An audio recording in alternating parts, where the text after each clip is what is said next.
Mga katambay, kamusta po? Si Kamanong po, nagbabalik na naman po muli para po magkomento po sa inyo dito po sa Tambayang Makabayan. Samahan niyo po inyong lingkod. Magandang umaga po muna, tanghali, hapon, gabi. Madaling araw po sa atin lahat. Sana po nasa maayos at mapayapa po tayong kalagayan lahat, mga kababayan. Ito po, komentuhan po natin mga tambay. Ito pong napakagandang paliwanag at pahayag at makabuluhan po. At kapaki-pakinabang po sana kung hindi po siya natanggal doon sa pagiging Blue Ribbon Chairman Committee, mga katambay. Napakarami po sana niyang matutuklasan at syempre po magagawang batas, mga kababayan. Kaya lang po, na politika at syempre po ang pumalit ay mukhang may pinoprotektahan po sila. Mukha po yatang hawak sa ilong ng Kongreso o ng House of Representative. Pakinggan po natin si Senator Marcoleta, mga tambay, ang mga nangyari at kung ano po nangyari sa loob ng Senado at kung ano-ano po mga kabalbalan at kapalpakan ang mga nangyari po, mga kabayan. Pakinggan po natin si Senator Marcoleta. Mabilisan nga eh. Ang totoo niya, siguro nakikita nyo, itinutuloy ko yung pangatlong pagdinig namin. Opo. Ako na lang ang pinakahuli na nakabalita na napalitan na pala yung aming Senate President. Ayun na nga, oo. Kaya pala si Senador Jinggoy na nasa tabi ko, medyo mainit ang ulo nung araw na yun. Hindi ko naman alam kung ano nangyari. Kaya yung pong talagang purong-puro na biruan lang, iba po yung pagkakatanggap niya, no? Pero alam naman ninyo, talaga nagbibiruan lang kami. Totoo po. Yun pala pagkakapaalam ng isang babaeng senador, yun na raw palang tanda na sila ay nagkakaroon na ng pagpupulong sa isang Kasi kwarto. hindi naman talaga nagpapaalam yun eh. Ayun na nga po eh. Talagang yun eh, halos hanggat maaari ay Nakabantay talaga. di ko ba? nakabantay at lahat ng anggulo ng mga pinag-uusapan ay nakakasangkot siya sa mga usapin. Opo. Nagtaka ko kung bakit siya nagpaalam at nangako naman siyang babalik. Yes. Oo. Pero hindi na siya nakabalik. Ayun. Ang narinig ko lang sana, sa iba kasi mga balita, at siguro mabuti masagot niya rin. Ang tangunahin layunin daw po kasi talaga ng Blue Ribbon in aid of legislation. Kasi daw po, parang sa tingin daw po ng kapwa yung senador, parang nalilihis na para bagang ang dating prosecutorial na raw po ang dating ng pagdinig ng Blue Ribbon Sen. Sino po ba ang nagsabi nun? Yun po ang lumalabas. At maging sa panayam po sa mga kasama nyo sa Senado, parang yun po ang binabanggit nila, Sen. Hindi po totoo yun. I haven't been able to Totoo po yung mga tambay eh. since he tried this morning. Hindi po totoo yung mga tambay eh. Kasi hindi naman po lang ang layunin po ng Senate Blue Ribbon Committee ay para po sa paggawa ng batas. Katungkulan din po nila mag-imbestiga, lalo-lalo po sa mga anomalya. Hindi po ba? Sa nangyayari po sa ating bayan. Kaya po yung sinasabi ng mga politiko na yun. Kasi po, mga kabayan, meron po silang pinoprotektahan. Hindi ba? Marami na po tayong natuklasan at napanood na mga hearing ng Blue Ribbon Committee. Pero hindi po ganyan ang sistema noong mga nakaraan. Bakit po ngayon, mga kabayan, napopolitika po? Bakit kaya? Dahil merong masasagasaan. Hindi po ba? Ituloy po natin. Talagang may pagka-prosecutorial po sapagkat kung titingnan ninyo yung pinaka-mandato ng committee, Ng Blue Ribbon. ang tinutugis niya yung malfeasance, Misfeasance and nonfeasance.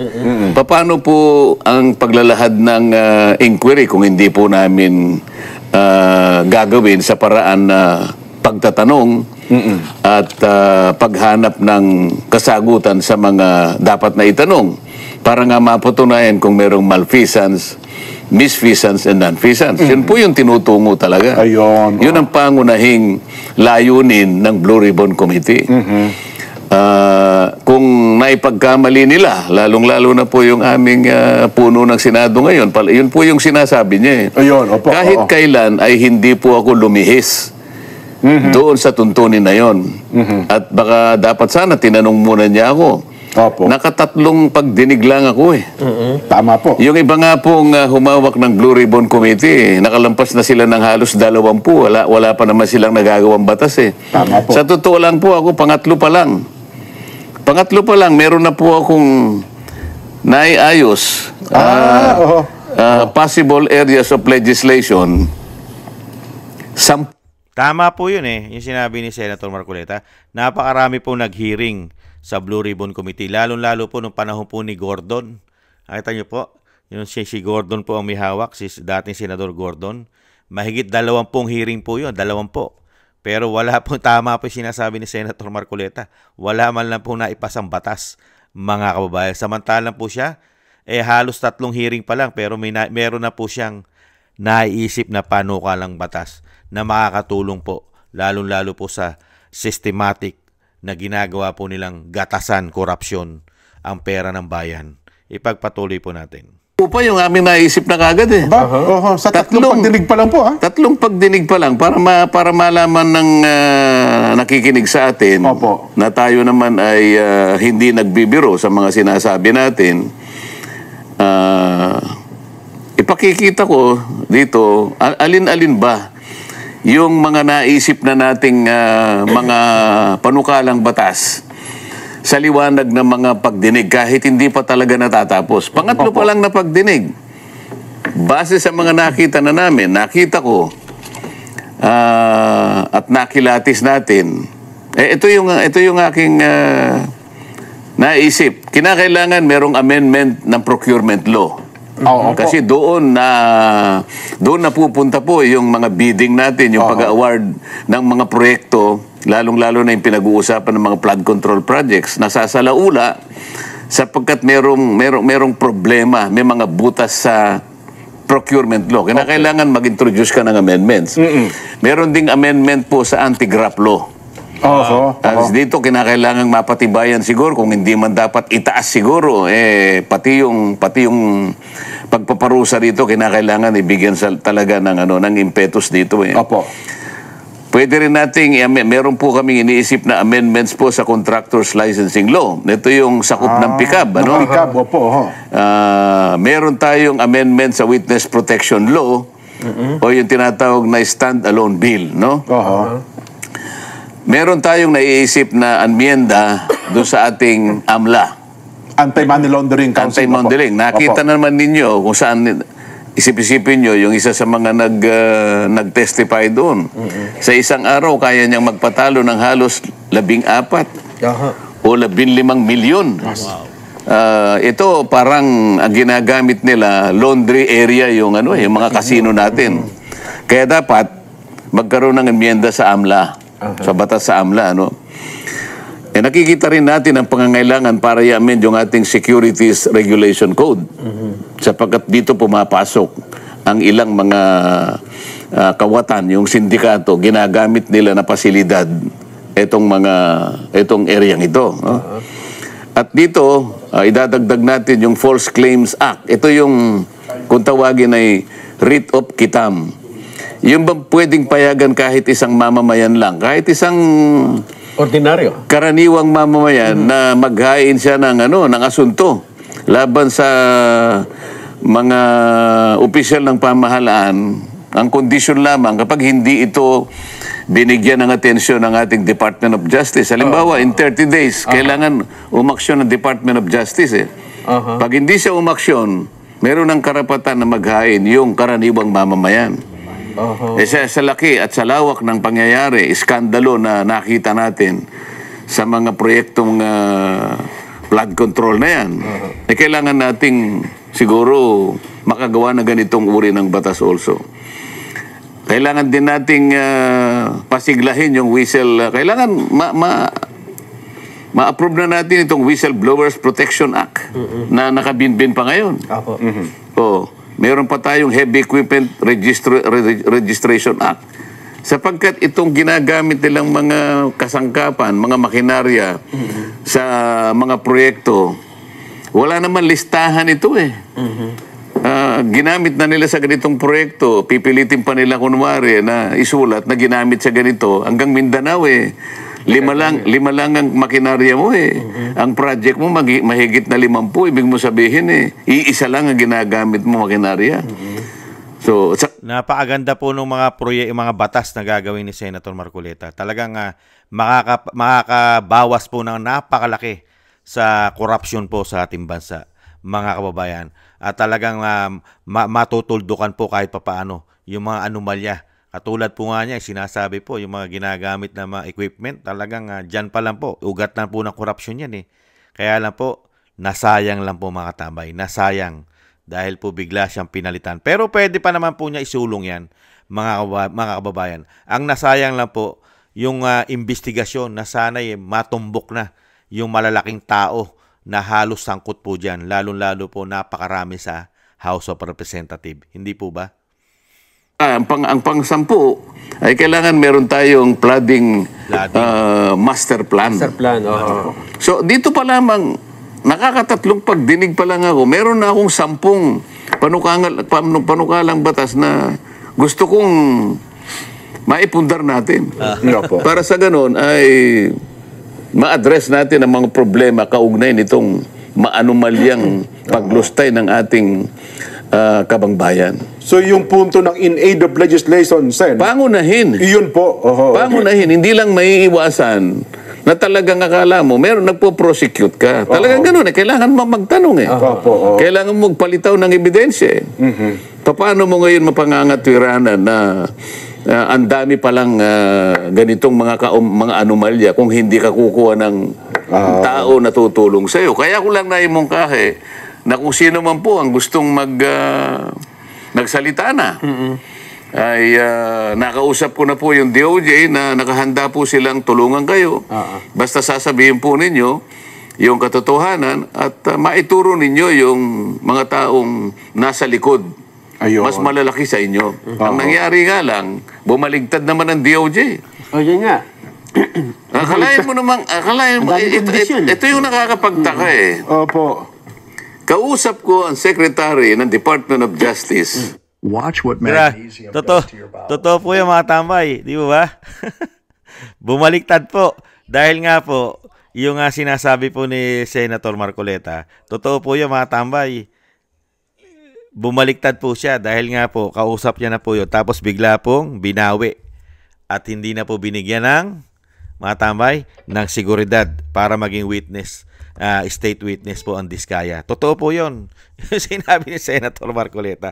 Grabe po. Grabe. Talaga may pinoproteksyonan po at pinoprotektahan ang gobyerno po ngayon. Ibang klase. Systematic po ang talagang korupsyon na ginawa nila sa ating bansa umano. Kausap ko yung kanyang USEC siguro Biyernes o Sabado. At nakausap ko pa bago ko uli makausap ang Department of Justice Secretary Boyeng Remulla. Alam nyo naman na magkaibigan kami. Ay, opo, kahit sa Congress pa, oh. So, kinumit niya sa akin yun.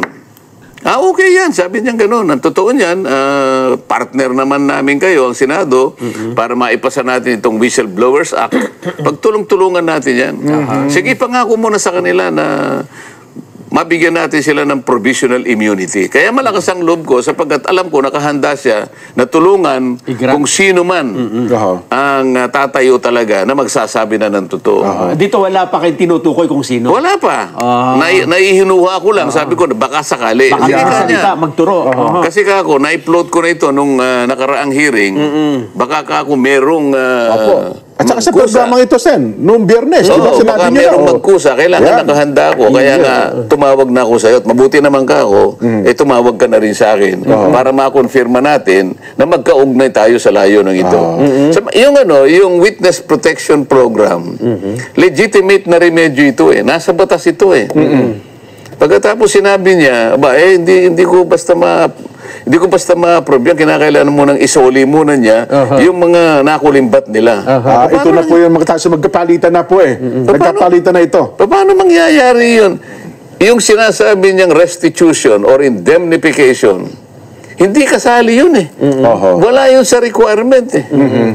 Hindi pinag-uusapan dito yung pagsusoli ng kung ano. Pwede na siguro pag-usapan sa bandang huli yun.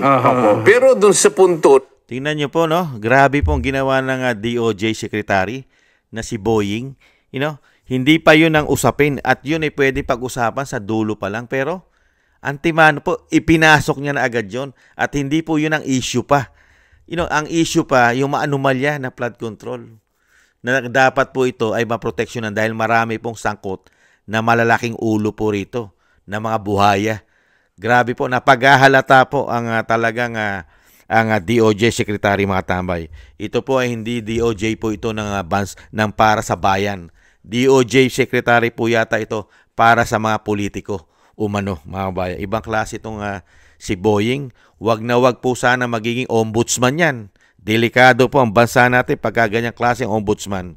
Ibang klase. Ngayon, nabubunyag po siya at binubunyag po siya ni Senator Marcoleta, mga kababayan. Kasi ay nag-a-apply sa'yo. Apply pa lang. Kaya niya lang gagawin yon. Manganganib talaga ang buhay niya, kaya nagpapakover siya ng protection. Nakita mo yung inalleged niya na may kinalaman di umano dito sa mga payola, yung mga payouts na yan, 17 congressmen. Opo. At 10 mga tao na yung iba ay private individuals at yung iba naman ay mga kawani at opisyalis ng DPWH. Sa mga tweet, 10 sa panig ng DPWH at saka pribadong mga mamamayan at 17 congressmen. O yun naman ang yun naman ang hinihingi ng Witness Protection Program. Manganganib talaga ang buhay niya sa ginawa niyang pag-expose sa pagsasabi ng katotohanan.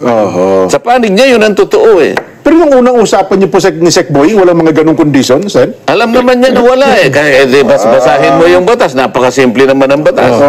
Ngayon, ito namang aming bagong Pangulo ng Senado ngayon, yun ang kanyang idinadahilan kung bakit yung sulat na binigay ko na dapat pirmahan niya para umabot sa Secretary of Justice, nag-research naman ako sabi niya. Yun na nga po, hindi ko nakita ko na kinakailangan palang magsoli. Ang aking kinalulungkot dito, kung talagang nag-research sila, bakit hindi nila binasa yung batas? Tama. Wala namang sinasabing ganun. Nakita niyo po, katalino. Napakatalino po ng Senate President, mga tambay. Ubod ng talino, mga tambay. Nag-research po silang dalawa ni Boying Rimulya. Kasama po ang bagong Senate President. Pero hindi po binasa ang batas. Kaya po, napagsasabihan po ito na graduate sa Wambol University ng School Bukol, mga kabayan. Yan po, iba po ang abogado na talaga, abogado na magaling pa. Hindi po ba? Kaya po nadidisgrasya po si Wambol, mga kabayan. Nagre-research pero hindi naman po sinasaliksik ang batas, mga kabayan. At ganun din po yata ang DOJ Secretary na isa pong abogado. Kaya lang po mukhang hindi po magaling. Magaling lang po yata sa katarantaduhan umano, mga kababayan. Na magbayad ka muna. Isang uli mo muna kung ina-allege na ninakaw mo o ano man. Walang iniwan sa yung i-rescue kita. Halimbawa, merong kidnap or ransom. Halimbawa, itong cameraman natin. I-rescue kita pero magbayad ka muna. Hindi pa, parang mali Kaya mo siya bibigyan ng protection at hindi mo siya hihingi ng kahit ano. Dahil nga doon sa kanyang pagpapahayag, doon sa kanyang pagtulong sa iyo, sa panig ng Estado, magsasabi na siya ng totoo. Totoo po yun. Di ba mga tambay? Totoo po yun You know, yun nga po yung sinasabi po natin noong una. Bakit mo antimano gigipitin at talagang palalabasin mo yung sinasabing yung mga nakulimbat nung yung witness? Di ba? Unang-una mo gampanan. Yung tama yung sinasabi ni Senator Marcoleta. Tutulungan kanya muna. Madali na yun. Sa huli mo na gagawin yun. Palabasin muna lahat ang sangkot. Pero dito po, sa ginagawa po ngayon ng gobyerno natin, talagang wala pong lalabas na sangkot. Dahil mismo, yung magiging witness ay ginigipit na po nila agad. Ganyan po katatarantado at kawawalang hiya po umano ang mga ito. Grabe. Ibang klase. Nelson, para ka namimingwit Opo. Pag ikaw ay namimingwit, may pain ka. Opo. Tama po. Anong gagamitin mong pain? Butete, halimbawa. Bulate. Bulate na isda. Para makahuli ka ng malaking isda. Pain. Kung walang pain. Walang pain. Sino yung papain? Yung pain, gusto niya protectionan mo naman ako. Kakagatin ako niyan So ang pinangako dapat na Sec Boy, provisional Hindi, sinabi niya, sige, pangakuan mo sila na sa ngayon pa lang, kaya tinawag niya na provisional immunity. Provisional immunity Manggagaling sa akin, Opo. para malaman nila, wag naman ninyo kung ano, o wag niyo munang kung ano nung ginagawa nila. Pupunta doon ang BOC, pupunta ang BIR, pupunta yung AMLA. Teka muna, magpa-apply ito eh. Opo. Ito yung protection na hinihingi niya hanggang sa ma-approve na eventually yung kanyang aplikasyon. Walang sinasabi doon na kailangan kang magbayad o magbalik nung inaakala mo na nakulimbat mo. Wala pa eh. Nag-iimbestiga pa lang tayo eh. Paano natin makukwenta kung ano yung babalik? Wala pa naman tayo sa estado na yon. Tama. Doon po sa anggulo na ang sabi naman nila, Grabe, no? Mga tambay, talagang alam mo, inililihis lang po nila yung issue. Ito pong dalawa na ito. Ito pong bagong Senate President na taga-Wambol at ito pong matinding DOJ Secretary, mga kababayan. Ibang klase po. Ibang klase. Yan po ang hirap, mga kababayan. Pag hindi mo sinasaliksik ang batas, nagre-research ka, pero hindi mo naman sinasaliksik ang batas. Ibang klase. Talaga kasi po, paano mo sasaliksikin? At paano mo aalamin ang batas? Ang proseso ng batas. Dahil po, meron po silang pinoproteksyonan. Hindi po ba? Kailangan proteksyonan. Dahil nga po yung ginawa po nila mahigit 3 taon sa ating bansa. Grabe po, trilyon ang nawawala pong pera sa ating bansa. Pagka kinumpute mo sa loob ng 3 taon, trilyon po yan. Grabe. Kaya po yung nangyari kay dating Pangulong Duterte, hindi po nila ginamitan ng batas yun. Walang batas po na proseso ng batas. Kaya po napakarami pong ginawang mga katarantaduhan at kawalang hiyaan ng gobyerno po natin ngayon umano. Dahil nga po, hindi sila sumusunod sa proseso ng batas. Mga kababayan, ganyan po kawawalang hiya ang mga taong ito umano. Ipagpatuloy po natin, mga kababayan. kasi selective ang sinasabi, parang may itinatago, merong pinipili, at ang gusto daw ay magsabi ng tell-all. Walang dapat na itago. Meron pa binabanggit siya, dyan ka nasingit ko lang. Nagsimula doon sila 2016 eh. Bakit daw binabanggit? 2022 lang hanggang sa kasalukuyan. Parang may mga tinanggal daw na pangalan eh. Yun ang kanyang sworn statement. Opo. Wala akong magagawa. Ang sinasabi ng aming bagong Senate President, meron daw nagbulong sa kanya na inedit daw yung sworn statement. Isa pa yun. Ito ang medyo mabigat na tanggapin yung pagpaparatang na gano'n. May bumulong daw na taga Blue Ribbon Committee. Paano kaya kung malaman niya ang katotohanan na hindi naman alam nung Blue Ribbon Committee na mayroong sworn statement na lalabas nung araw na yon? Yung sworn statement na yon, direktang ibinigay sa akin. Opo. Hindi alam ng Blue Ribbon Committee. Paano mo sasabihin na inedit? Sino mag-e-edit? Diretsong pumunta sa akin. Yun pa. Ako nag-edit. Yung araw na yun, binigay, magsisimula na kami. Doon mismo sa hearing. Hindi naman doon sa hearing. Basta kinakailangan. Sa araw ng hearing. Ilang oras na yung bago kailangan makuha ko. O pagkatapos sasabihin nila, merong nag-edit. Ito yung nakikita kong parang hindi na... Pinupolitika po kasi. Sinisiraan po. Nakita naman po natin ang pag nilagyan po natin ng logic, mga tambay. Sinisiraan po lahat ito pong grupo ng Duterte Black, mga tambay. Bakit po? Pag nilagyan mo ng logic yan, mga kabayan, next year po, bubuhayin na naman po impeachment ng Vice President. Pilit po nilang pinababagsak ang kredibilidad. Nakita niyo po, halos lahat po sa grupo. Kasama po dyan sila Bongo, si Bato, at pati yan, kasama na si Jinggoy, nasa grupo po nila yun eh. Ilan na po yung sinisiraan po nila. Hindi po ba, mga kabayan? Pagka tuloy-tuloy po sinisiraan at pinupolitika nila ang kredibilidad nito, mga senador na ito, pagpasok po next year at impeachment na naman ng Vice President, bubuhayin po ng Senate President na taga-Wambol. Nakita nyo po, pinahihina po nila yung suporta ng Vice President ng mga senador, sa mga senador.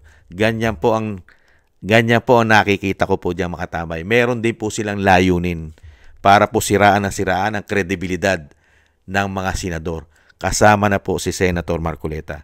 Grabe po yan. Dahil alam naman po natin, itong bagong Senate President ay gustong-gusto pong ituloy ang impeachment din ng Vice President. Maliban po, marami po silang plano komento ko po, marami pong plano yan. Hindi lang po ang protektahan ang systematic na korupsyon sa ating bansa. Kasama rin po nila sa plano na pabagsakin ang Vice President. Kasi po, pag nawala na po ang Vice President at natanggal na po nila, mga kabayan, magbubuhay at magpipiesta na po at buhay hari na po yan. Mawawala na po sila ng matinding kalaban, mga kababayan. Mahahawakan na po nila ang bansang Pilipinas. Ganyan po katatalino ang mga walang yan umano. Ituloy po natin. Yan po'y komento ko lang, mga katambay. Tama Bako mo ba sinabi niya na congressman ang naging kasama niya, naka-transact niya? Ibig sabihin, hindi na totoo? Kung mo ba wala siyang sinabi na senador, hindi na totoo yung sinabi niya? Tama. Doon sa House of Representatives, kung titingnan ninyo, ang pinaniwalaan naman nila, ang gustong papaniwalain, ay yung sinasabi naman Nung Bryce Hernandez na pumunta naman sa amin. Nakikita mo, sinasabi nila na hindi kanya totoo yung sworn statement ng mga Diskaya. Opo. Bakit nila pinresent yung Mayor Vico ng Pasig? Hindi ba dahil sa kalaban niya yon? Tama. Ano naman nung aming presidente na Senado ngayon, yung Vico Soto? Hindi ba pamangkin niya? Pamangkin, yes po. O di may politika dito, di ba? Tama. Tama si Senator Marcoleta. Hindi po ba? Kung sinisiraan mo ang pagiging testigo o sinasabing mga pinahayag ng Diskaya, bakit mo nga naman kinumbida ang isang Vico Soto, mga kabayan, na siya rin mismo ay sinisiraan at sinasabing itong mga Diskaya ay talagang napakaraming anomalyang ginawa sa gobyerno. Sige nga. Kaano-ano po ba ng Senate President yan? Sige nga. Hindi po ba? May conflict of interest. May pinoprotektahan. At ang isa pa, mga tambay, bakit si Bryce Hernandez doon mo tinututok ng Kongreso at ibinabalik mo ang issue para siraan yung mga senador? At halos mga senador na tinutumbok lang po ay yung mga sinasabi po natin nasa Duterte Block. Mga kababayan, unbelievable. Pero halos lahat po yan. Meron po anomalya yan. Nahandyan po siya ang mga tulpo, kasama ang mga tulpo na pagkikita. Mga larawan, mga inaanak, kumpare. Hindi po ba? Marami po dyan. Hindi po dapat i-single out. Pero kailangan protektahan. Ganyan po katindi nung pumasok po ang Senate President ng University of Wambol University. Ibang klase. Kaya mo lang ba sinasabi, kaya mo dinidiminish yung value nung sworn statement na yun dahil kalaban siya ng pamangkin mo sa politika? Tama. Kung ako siguro, dapat hindi ako magkukomment sa bahagi na yun Opo. Sapagkat kalaban ng aking pamangkin ito. Hindi siguro magre-recuse siguro ako Hindi ikaw ang magbo-volunteer na palagay ko inedit ito. Sa aking palagay, maraming butas ito. Hindi ka dapat magsasabi ng ganon sapagkat magiging bias ka. Dahil kalaban niya ng pamangkin. Kasi nga po, Senator Marcoleta, yung pamangkin niya baka madamay kasi yung congressman ng Pasig kaalyado ng mayor na pamangkin ng Senate President na si Roman Romulo, mga kabayan, ay nabanggit at pinahayag at binulgar ng Diskaya na katransaksyon din nila at kumukuha rin ng komisyon na hindi bababa sa 30%. Sa tingin nyo, hindi madadawit dyan ang mayor? Meron po bang mayor na hindi rin maanggihan, lalong-lalo kung kukuha ng permit sa'yo? Dahil proyekto yan sa Pasig. Hindi po ba kumukuha ng mayor's permit ang mga contractors? Hindi po ba? Idinagdag lang po natin. Baka kasi makalkal ang pangalan ng mayor. Yun po ang iniiwasan dyan ng Senate President. Dahil future president po nila yan, Senator. Inaalagaan po nila yan. Future. Hindi po ba? Alagang-alaga po na mga oligarkiya yan, umano. Kasama po ang tsuhin, umano, mga kababayan. Ituloy po natin. Mo. Sa politika. Itingnan mo na lang. Tinawag si Mayor Vico sa House of Representatives. Hindi para magbigay ng testimony. Hindi para magbigay ng dokumentong makakatulong para makakuha ng maraming batayan. Nagsabi siya ng opinion niya Tungkol sa mga diskaya. na sinungaling ang mga taong ito. Yes, opo. Ang opinion ba'y tinatanggap sa pagdinig? Oho. Opinion mo yun eh. Sa bawat pagdinig, mapakorte man o ibang quasi-judicial tribunal, ang opinion, dinabaliwala. Hindi tinatanggap ang opinion. Tama. Bakit kinakailangan siyang magpahayag ng opinion doon? Tama. Oho. Bakit? O pagkatapos, hinahanap ko yung Bryce Hernandez. Kasi pinahiram sa House of Representatives at doon ay tumistigo. I haven't been able Kaya to take totoo po steps yung mga to prevent tambay this eh. attack. Yung ginawa po nila mga tambay. Talagang nabubuko na po sila. Binuko na po sila ni Senator Marcoleta mga tambay. Kaya po dito po mga tambay, yung ginawa po ni Senator Marcoleta, hindi po nila kayang gaguhin ito. At hindi po nila ito mapapaikot, lalong-lalo po sa proseso ng batas.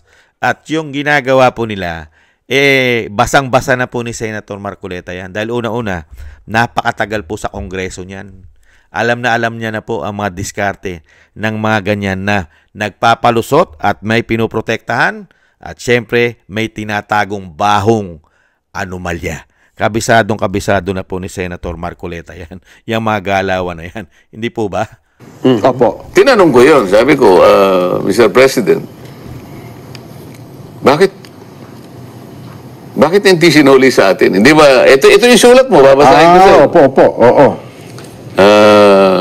Paihiram ko sa inyo, sabi niya, pero pagkatapos ng hearing ninyo, ibalik ninyo ng madali, Opo.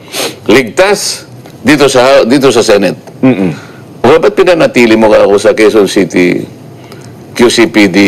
Sa kami. Sa Krami. Sa Krami. Detention Center. Opo. Sa Krami. Bakit Hospital ganun? Center, Uy, nag-request sa akin si Speaker eh. Teka muna. Opo. Yun na yung napanood namin na nagkaroon ng viral ngayon sa social media. Bakit pag na-request ni Speaker, sabi ko, sumusunod ka sa Speaker? Pero yun naman daw po kasi siya, na-request ng Bryce sa Kongreso. So bilang puno ng Kongreso, siya naman ata. Sino ba ang dapat magpasya kung saan siya madidetain? Yung na-contempt? O yung otoridad na nag-contempt? Kayo, nakastanding yung contempt. Napaghahalata, di mo ba? Mga kabayan, ang katwiran nila, yun daw po ang hiling ni Bryce Hernandez na manatili sa Kongreso. Kaya nga po, iba po ang utak ng magaling na mambabatas o maalam sa batas. Hindi po ba? Tama po si Senator Marcoleta eh. Sino po ba masusunod? Hindi po ba? Yung nagpapatupad ng batas, hindi yung inaakusahan. Ibang klase kayo. Ibang klase kayo, Senate President. At syempre, ang speaker na tinatawag na tambaluslos, ibang klase, amoy na amoy. Kaya nga po mga tambay, sana po matuloy po yung umuugong na panibagong kudita, mga tambay. Hindi po kailangan ng Pilipinas na ganitong klaseng Senate President. Nagiging tuta, sunod-sunuran. Mga babayan, ibig sabihin, pag nagsalita ang speaker, susunod ka na. Di lalo na pag nagsalita presidente, bahag na, buntot mo. Kaya nga po, hindi po ba independent?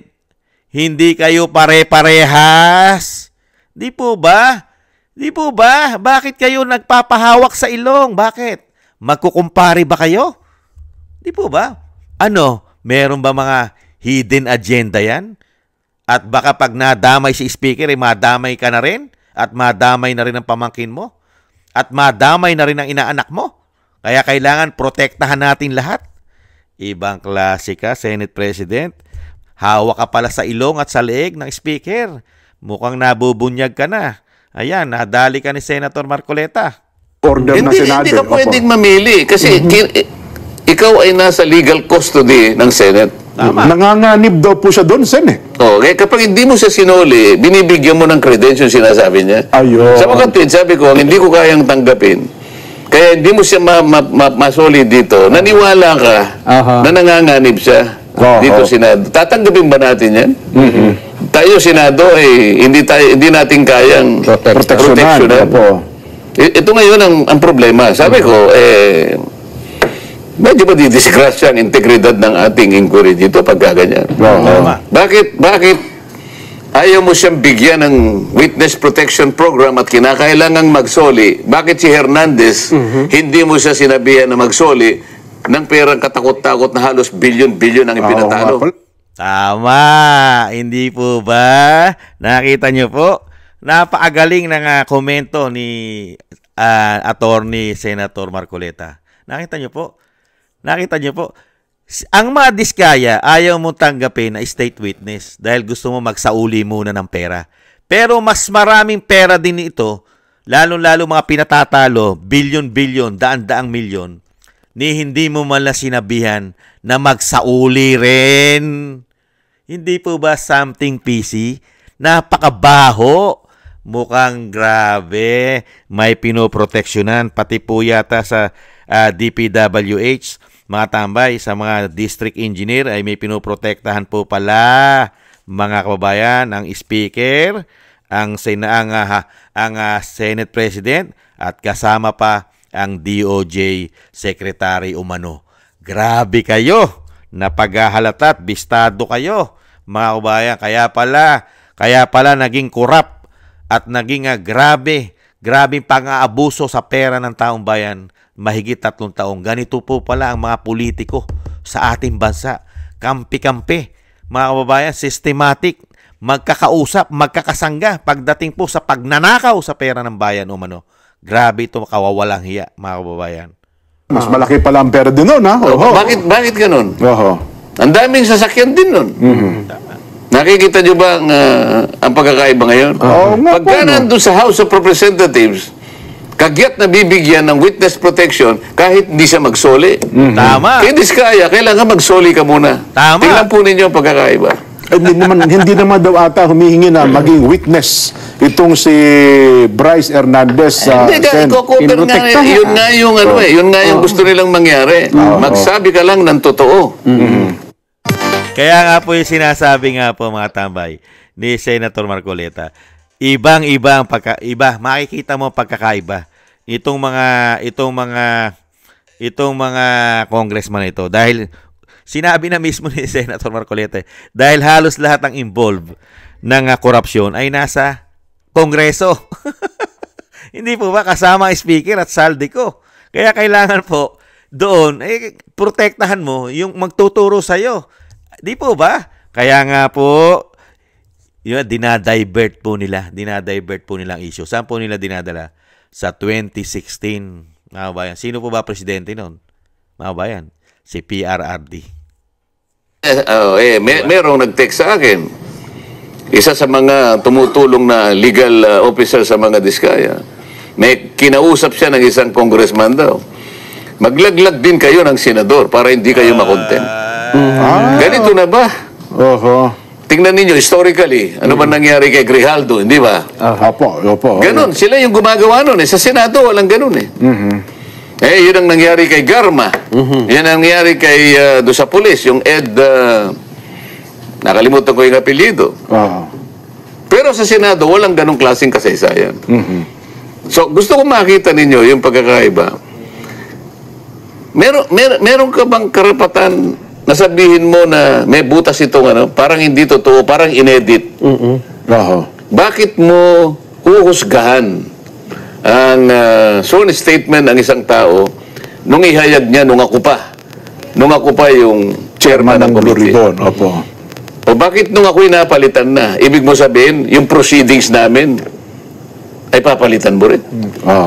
Pinagtalunan, inapprove, ito yung ginawa namin, napatunayan namin na kailangan niyang magkaroon ng protection. Ito yung hiningi niya. Kaya gumawa ko, kagad ako ng sulat bilang chairman. Bininbin niya. Alam niya kasi papalitan na pala ako. O, ang ginawa niyang dahilan ngayon, kaya hindi niya pinirma yung sulat ko, hindi na ako ang chairman.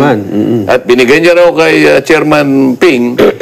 Si Chairman Ping naman, nag-uusap na raw naman pala sila, kailangan magsoli muna. So, yun po yung nangyari. Sa Makatwid, yung aming ginawang proceedings, kinu-question pa nila eh. Wala raw, marami raw sa mga kasama namin ang dissatisfied sa direction na tinatahak namin. Yun pa po ang binabanggit. Oo. Siguro, liwanagin natin. Ano bang direksyon ang gusto nyo? Ayun. Di ba? Kami ang direksyon namin matuwid eh. Tama, matuwid. Kayo, anong gusto yung direksyon? Sino siya para sabihin niya na dissatisfied? Sino sa mga kasama namin dissatisfied? Baka naman yung leader ng House of Representatives ang dissatisfied sapagkat puro congressmen ang binanggit. Tama. Kaya pala sinasabi nila, magbanggit din kayo. Maglaglag din kayo. Para hindi kayo makontent. Tama ba yun? Doon po sa punto ng pagiging state witness, kasi sabi nila, dapat daw, ang isang state witness ay least guilty. Hindi yung... Hindi ganon. Ganun ho ba? Ang mga requirements dyan, nasa Republic Act 6981. Okay. Basahin niyo yung Section 3 at saka yung Section 10 pag sama-samahin nyo. Ito yung mga requirements ngayon sa aking pagkakatanda. Una, Opo. yung offense, yung krimen na kung saan dapat siyang tumestigo is a grave offense. Grave talaga ito, plunder ito. Opo. Wala kang ibang makukuhang tetestigo. Okay. Ito lang. So, qualified din siya. Sila nga lumitaw eh. Kaya sabi ko, makipag-unahan kayo kasi kung sufficient na to, hindi ko na kailangan yung iba. Kasi hindi na kayo magko-qualify. Tama po, sapat na nga po na. Hindi na kayo magko-qualify dito sa isang requirement. Nakipag-unahan ngayon yun. At yung kanyang testimony can be corroborated in material facts. Ibig sabihin, makukunan niya. Yung mga tumitestigo are not the most guilty. Yan. Yun ang requirement.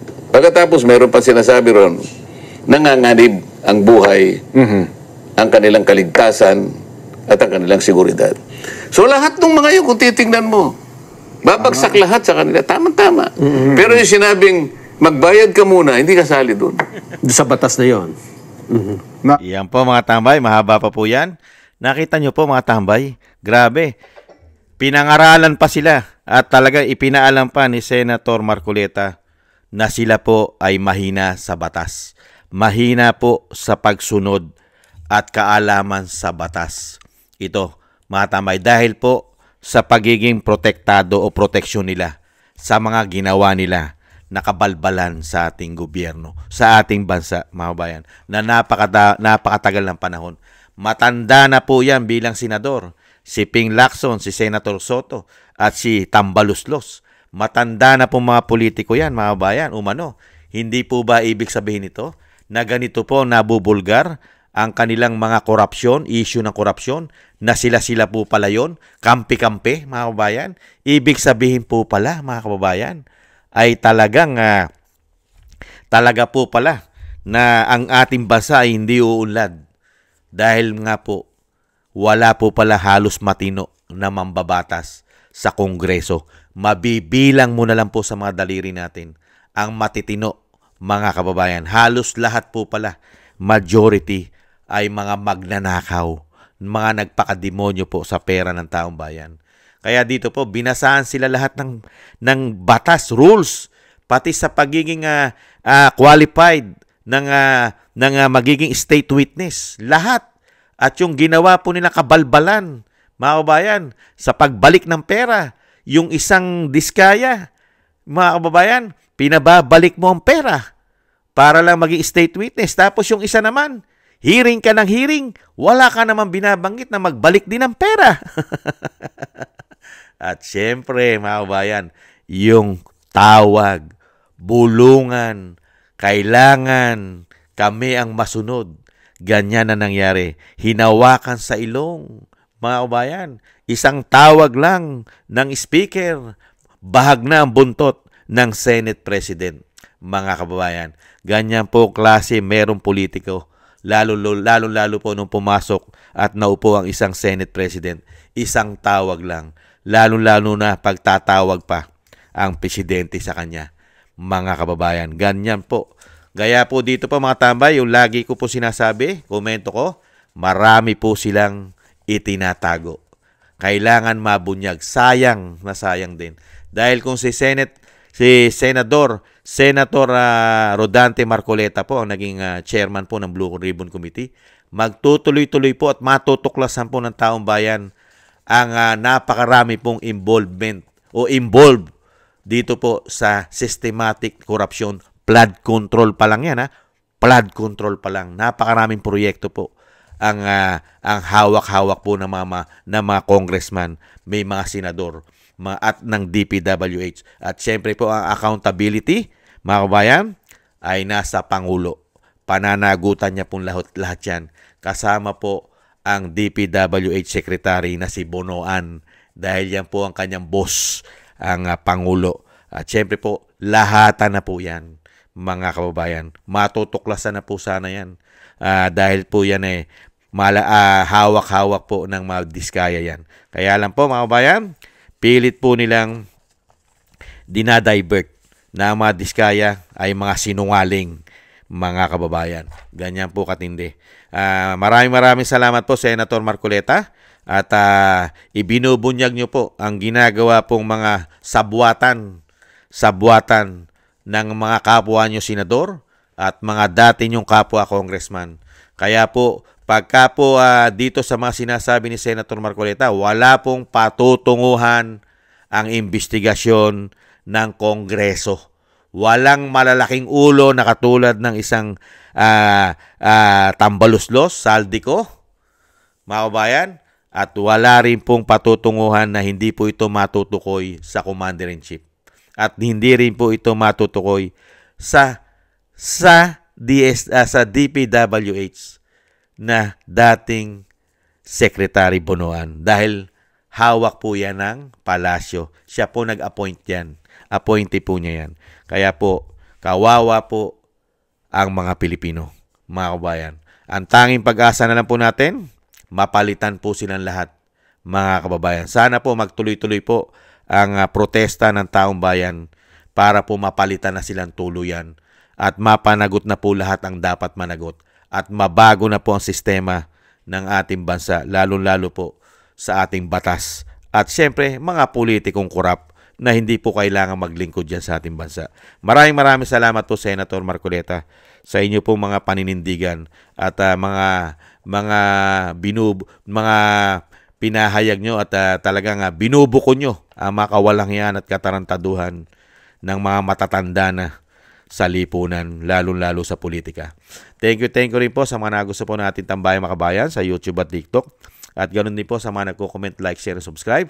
At sa ating pong mga subscribers, maraming salamat po sa inyo. Ganoon din po sa mga patuloy na nagsusubscribe. Thank you po. At sa patuloy po nagbibigay ng biyaya tulong sa inyong lingkod. Shoutout po sa inyong lahat. Maraming salamat po. At syempre po yung dasal at panalangin po natin na maingatan po ang pamilya Duterte, ang Vice President, ang dating Paul Duterte. Maingatan po. At syempre po makabalik pa po sa lalong mabilis sa ating bansa. Maraming salamat po sa mga panalangin. Tayo rin po yung mag-ingat, mga kabayan, at manalangin na tayo po yung maingatan ng ating buong sambayanan. Maraming salamat po sa muli. Paalam. Bye-bye.